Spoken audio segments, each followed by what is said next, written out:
Welcome to Weekly Digest, where we highlight the work of ministers of government as they push the administration's development agenda.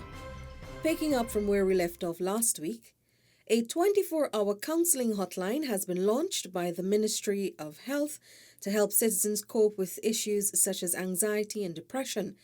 The initiative is a collaboration between the government, GT&T, and the Pan American Health Organization, PAHO. People have various challenges, whether it's health challenges, whether it's isolation during COVID, this COVID period, and there are so many other things that can affect people. But if they can reach out and they can get a soothing voice, a voice of reason, who can help them to walk through the emotions that they're currently feeling, to be able to help them in that way, to give them some objective, give them some hope, then by doing this, you really would be saving someone's life. The Ministry of Foreign Affairs has sent an official letter to the Panamanian authorities urging them to honor their obligations to Guyana and pay an outstanding debt of Ghana $1.9 billion owed to local rice millers. Minister of Agriculture, the Honorable Zulfikar Mustafa, said the Spanish-speaking country acknowledged the arrears and has committed to settling the account. They wanted the contract to continue in the new year. They are awaiting the end of this pandemic, and which I was anticipating before the end of the year.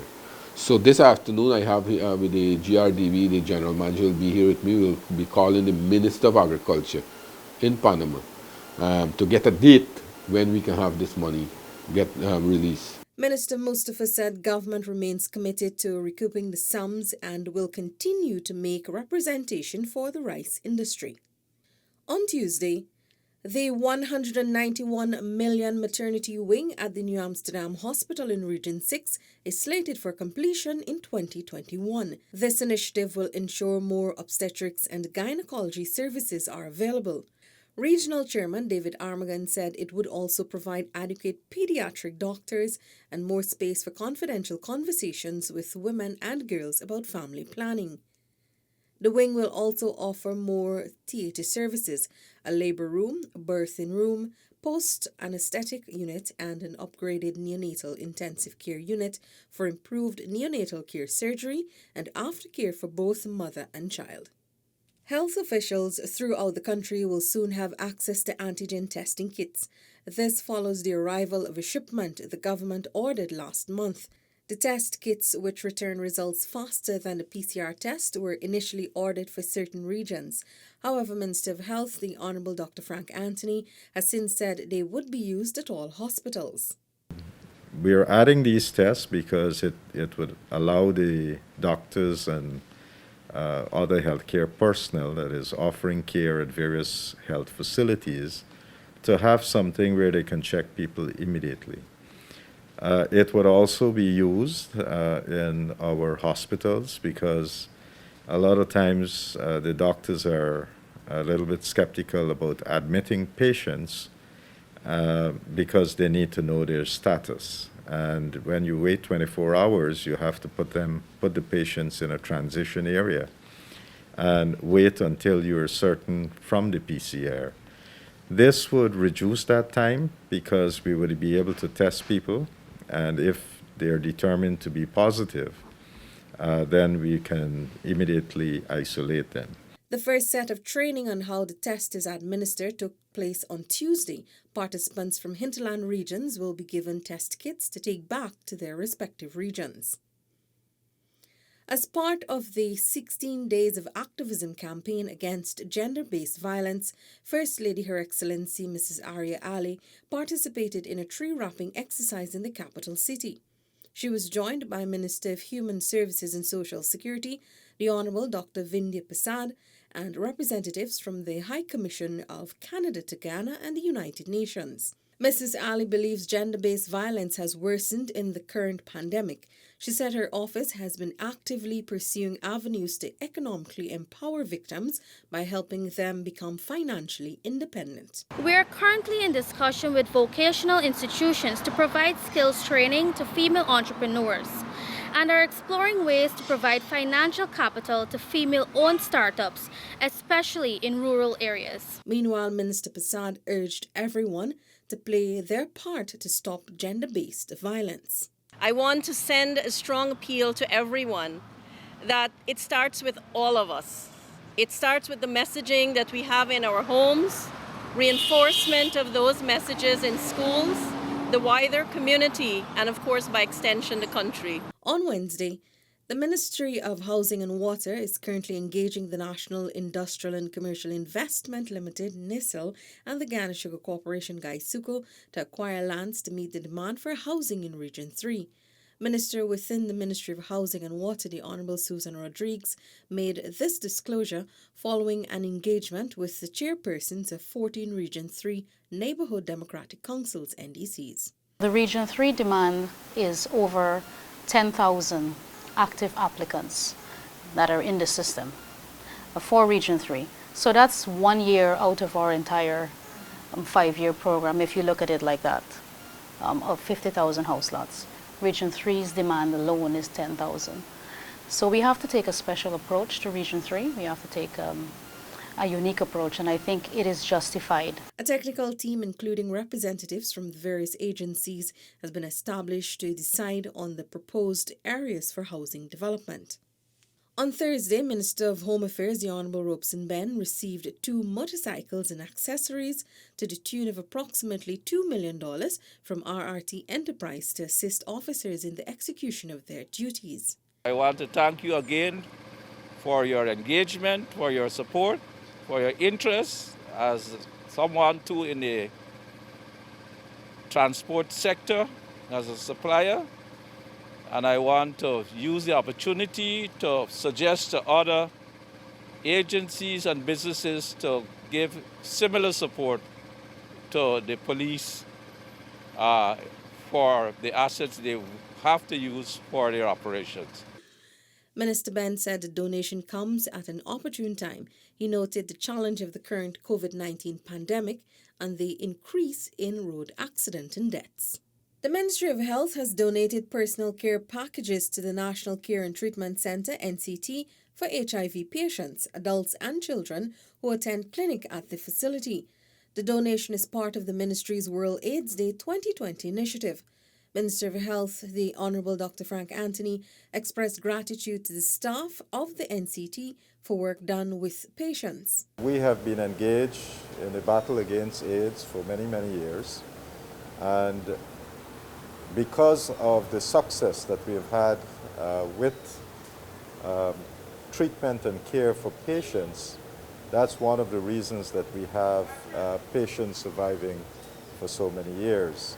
And we're very grateful because it is because of the work that has been done by our staff, the doctors, the nurses, the social workers, pharmacists, the lab persons. All of these persons have helped to improve the lives of persons living with HIV and AIDS. Minister Anthony hopes the packages would bring smiles to the faces of those patients receiving them, especially since it's the Christmas season. Minister of Education, the Honourable Priya Manichan, has clarified that while schools are scheduled for reopening for the Easter term on January 4, 2021, only students in grades 10, 11 and 12 are expected to turn out for face-to-face interactions. When we reopen on the 4th, is reopening in whatever form your instruction took in this first term. Is it face-to-face engagement? Then you open for face-to-face engagement on the 4th of January 2021. Is it online? If it's an online class, then you open for online instruction on the 4th of January 2021. So it's just that it's the dates that we would expect formal engagement to start happening. No other grade is expected at this point to turn out. The minister assured that the decision made concerning the reopening of schools would be made public. Any decision we take about schools, you won't hear it through the grapevine. We will come and we will sit at a press conference and we're going to tell everybody what it is we decide to do. Minister of Local Government and Regional Development, the Honourable Nigel Darmlal, said the East Bank and East Coast of Demerara will be Region 4's first recipients of government's $25,000 cash grant. We will begin distribution in Region 4 shortly, I think more than likely next week. And that is because we are currently doing the logistics training for the distribution clerks. It'll be in the first phase, 136,000 households, I think over $3.4 billion. Since September, residents throughout the other regions have benefited from government's COVID-19 relief cash grant to cushion the impact of the pandemic. We have practically completed all the regions. We are currently finalizing in the final stages of Region 3, and we are also almost complete in Region 5. So when those are completed, all the resources will be focused on Georgetown. Government will ensure the Sugar Corporation, Gaisuka, receives additional subventions next year, if necessary, to restart operations at 3 of the 4 closed sugar estates. Agriculture Minister the Honourable Zulfikar Mustafa said the administration is determined to transform Guyana's sugar sector and will pursue it aggressively. We have set aside $3 billion for in the first instance, and then $2 billion more additionally. Gaisuka is working with that. Hopefully, Gaisuka also can get their revenue coming in the country. But if it is necessary to give Gaisuka more revenue, more subvention, then we'll have to do it to ensure that we put Gaisuka on a proper footing. The minister referenced the motor industry in the United States, noting that the government there provides subsidies for the industry since it creates employment for a large section of the population. Like the motor industry, Gaisuka, the minister noted, is the single largest employer locally, and government will support the corporation until it is fully operational. Gaisuka have been playing different role. I just mentioned sugar production is the primary activity of Gaisuka, but then you have other services I just mentioned about. And then we are looking at diversification, where we want to bring value-added product into Gaisuka. Senior Minister within the Office of the President with responsibility for finance, the Honourable Dr. Ashni Singh, has reported that the former APNU-AFC administration exceeded their income by $130 billion over the last 5 years. If you look at the period from 2015, and it's important that your viewers understand what this means. If you look at the period from 2015 to 2019, so that's the 5-year period, five-year period during which the APNU-AFC coalition was in office, the aggregate deficit, the amount by which government expenditure exceeded government revenues and grants, the aggregate of the fiscal deficit, the amount by which expenditure exceeded inflows, or government outflows exceeded government inflows, was $130 billion Guyana dollars. Dr. Singh said he discovered the previous administration contracted external debt in excess of almost US $400 million. Employment of Guyanese is among the issues being looked at by the Minister of Natural Resources, the Honourable Vikram Bharat, following his visit to the Bonasika Bauxite project in Region 3 on Friday. We mentioned to the company is that the government objective is to look at value added and to create more opportunities for Guyanese and for local businesses as well. A number of issues would have been raised in terms of local content. The company is on par with the government plans. Out of the 102 employees, 2 are foreigners and 100 are local who are employed by the company. Minister Bharat applauded First Bauxite for work executed under their Corporate Social Responsibility CSR program. Minister of Public Works, the Honourable Bishop Juan Edgell, has welcomed 42 expressions of interest by companies vying to construct the new bridge across the Demerara River. Minister Edgell promises a transparent process.